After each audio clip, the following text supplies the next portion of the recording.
আবারও সেই একই ভুল করলো রাহুল। তিতলির জায়গায় রাহিকে গিয়ে নিজের মনের কথা বলল। ওইদিকে রাহি রাহি কি করবে বুঝে পাচ্ছে না। একদিকে তার বাড়ির লোকের স্বপ্ন, আর একদিকে তার নিজের স্বপ্ন, নিজের আত্মসম্মান।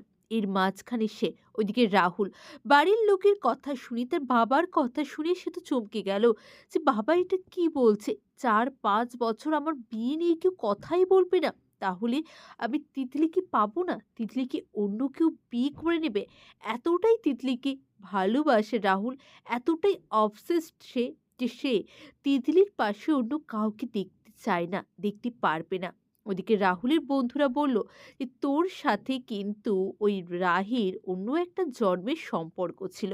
ওইদিকে বাড়ির লোক, মা, বোন, বাড়ির সবারই কথাতে রাজি হয়ে গেল রাহি। রাহি রাজি হয়ে গেল ওই আমেরিকাতে থাকা ছেলেটির সাথে দেখা করবে। কিন্তু তারপরেই এরকম একটা সাংঘাতিক ঘটনা ঘটে গেল।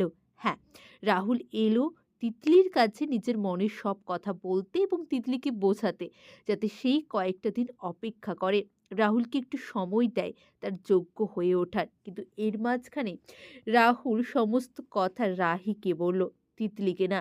ওইদিকে তিতলি, তিতলির মা, বাড়ির প্রত্যেকেরই একটাই স্বপ্ন। তাদের অনেক দিন থেকেই একটা স্বপ্ন যে তারা আমেরিকাতে যাবে। তারা আমেরিকা দেখতে চায়। আর এই স্বপ্নের কাণ্ডারি হচ্ছে তাদের মেয়ে রাহি। রাহি একমাত্র পারেই স্বপ্ন পূরণ করতে। কিন্তু তাহলে রাহির যে জীবনের স্বপ্ন, তার যে জীবন চলার পথ, সেটাই তো উলটপালট হয়ে যাবে। রাহি তো এর আগে রিসার্চের সুযোগ পেয়েছিল আমেরিকাতে।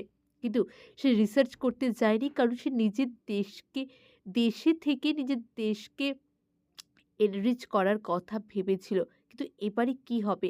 রাহি, তিতলি আর রাহুল, এই ত্রিকোণ প্রেমের সমাপ্তি ঠিক কোথায়? দেখতে গেলে আমার চ্যানেলটি ফলো করুন।